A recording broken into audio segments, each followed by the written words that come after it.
गेल्या काही दिवसांपासून नसरापूर या गावाची राज्यभरामध्ये प्रचंड चर्चा आहे. हे गाव सातत्यानं चर्चेत आहे. गेल्या 2-3 दिवसांपर्यंत या गावामध्ये प्रचंड आक्रोशाचं वातावरण होतं. मात्र काल मध्यरात्री हे गाव अतिशय शांत झोपलेलं होतं. सगळे ग्रामस्थ गाढ झोपेत होते. त्याच वेळी पोलिसांच्या गाड्या दाखल झाल्या. एकतर संपूर्ण गावामध्ये भयान शांतता होती, काळोख होता. या सगळ्या अंधारामध्ये पोलिसांच्या अनेक गाड्या दाखल झाल्या. या गाड्यांमधून पोलीस उतरले.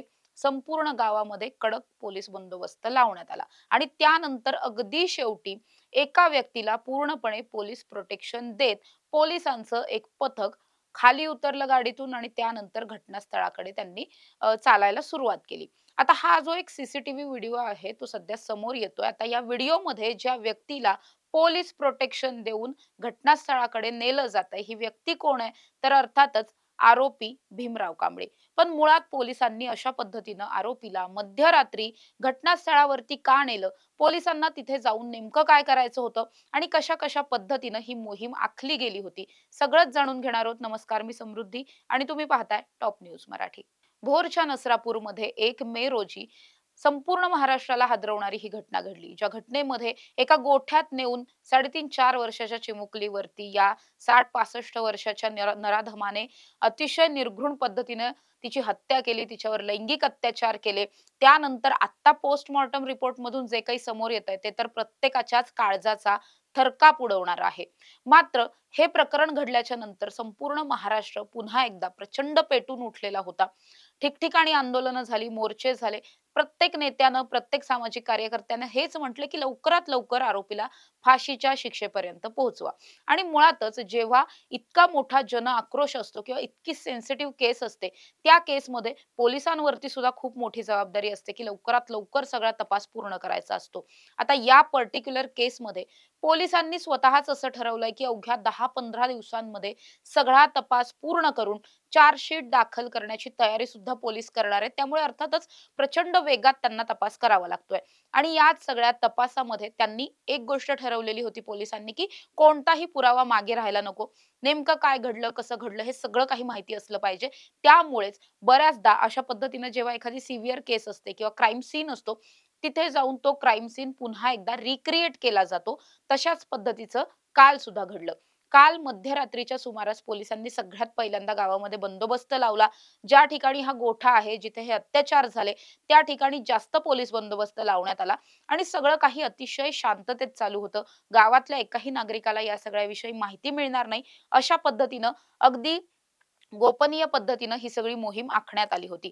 त्यानंतर काय घडलं, तर ब्लॅक टी-शर्ट घातलेल्या या नराधम आरोपीला घेऊन पोलिसांचं एक पथक गोठ्याच्या दिशेने जाताना पाहायला मिळतंय. तिथे गेल्याच्या नंतर मुळात हा एरिया पूर्ण सील केलेला आहे. तिथे दुसऱ्या कुणालाही जाता येत नाही. रात्री मात्र हा एरिया पूर्ण सील केलेला नव्हता. तिथे जाऊन या आरोपीला पोलीस तिथे घेऊन गेले. तिथे नेल्याच्या नंतर आरोपीला स्वतःला सगळं काही विचारण्यात आलं, की तो नेमका कुठल्या दिशेने आला. त्यानंतर त्यानं गोठ्यात आल्यानंतर नेमकं काय-काय केलं. या मुलीवरती त्याने अत्याचार कसे केले, तिचा खून करण्याचा प्रयत्न कसा केला. त्यानंतर तिला अक्षरशः त्याने शेणामध्ये वगैरे त्याने झाकून ठेवलेला होता तिचा मृतदेह. तर त्याने नेमकं काय-काय, कसं-कसं केलं, तिथून तो बाहेर कसा पडला, या गावातून त्यानं पलायन कसं केलं, हे सगळं काही पोलिसांनी त्याच्यासमोर त्याला विचारलं सुद्धा आणि पूर्ण सीन रिक्रिएट करण्याचा प्रयत्न केला, जेणेकरून कुठलंही लूप होल राहू नये आणि पोलीस जेव्हा हा सगळाच घटनाक्रम कागदोपत्री मांडतील, ऑन पेपर मांडतील आणि जेव्हा न्यायालयामध्ये सगळं काही सांगितलं जाईल, तेव्हा त्यामध्ये कुठलीही अशी चूक व्हायला नको, जेणेकरून या आरोपीला या सगळ्यामधून सुटका मिळेल किंवा काहीही करून आरोपीची शिक्षा कमी होईल, असं पोलिसांना काहीही करायचं नव्हतं. त्यासाठी म्हणून काल रात्रीच्या वेळेस ही सगळी मोहीम राबवण्यात आली. पोलिसांनी बराच वेळ ही मोहीम खरं तर चाललेली होती. या आरोपीला तिथे नेऊन जे काही घडलं, कशा पद्धतीने घडलं, हे सगळं काही रिक्रिएट करण्यात आलं. घटनास्थळावरून आणखीन काही पुरावे शोधता येतायत का? या सगळ्याचा सुद्धा प्रयत्न झाला. पहाटेच्या आत म्हणजे उजाडायच्या आतच हे सगळे मोहीम जी आहे ती संपवण्यात आली आणि पोलीस त्यांचा बंदोबस्त घेऊन आणि आरोपीला घेऊन या गावामधून बाहेर सुद्धा पडले. पोलिसांना मुळात हे ठाऊक होतं, की जो काही आक्रोश आहे, त्या आक्रोशानंतर आपण या आरोपीला घेऊन बाहेर पडूच शकत नाही. कुणीही त्याच्यावरती सहजपणे हल्ला करू शकतं किंवा लोकांचा आक्रोश इतका आहे, संताप इतका आहे, की त्याच्या जीवाला काहीही हानी होऊ शकते. त्यामुळेच खरं तर मध्यरात्री हे सगळं ऑपरेशन राबवायचं ठरवलेलं होतं. गावातील सुद्धा कुणालाही हे सगळं ठाऊक नव्हतं. त्यामुळे अतिशय नीटपणे हे सगळं ऑपरेशन काल झालं. सीन रिक्रिएट झाला. अनेक महत्त्वाचे पुरावे मिळालेले आहेत. तपशीलवार सगळी माहिती पोलिसांना मिळाली आणि या सगळ्याच्याच नंतर आता या आरोपीला चार्जशीटच्या माध्यमातून कशा पद्धतीने अडकवता येईल आणि जास्तीत जास्त केस स्ट्रॉंग कशी करता येईल या दृष्टिकोनातून सध्या सगळेच प्रयत्न जे आहेत ते सुरू असलेले पाहायला मिळतात. या व्यतिरिक्त आज महत्त्वाची आणखीन एक माहिती या प्रकरणातली समोर आली ती म्हणजे या आरोपीनं या चिमुकलीला कशा पद्धतीने संपवलं हे पोस्टमॉर्टम रिपोर्ट मधून सध्या समोर येत आहे. त्याने केवळ तिच्यावरती लैंगिक अत्याचार केले नाही तर ही चिमुकली ओरडू नये म्हणून तिच्या तोंडामध्ये एक सॉक्सचा बोळा कोंबलेला होता. त्यामुळे तिला फारसं ओरडता आलं नाही. तिचा श्वास गुदमरला गेला.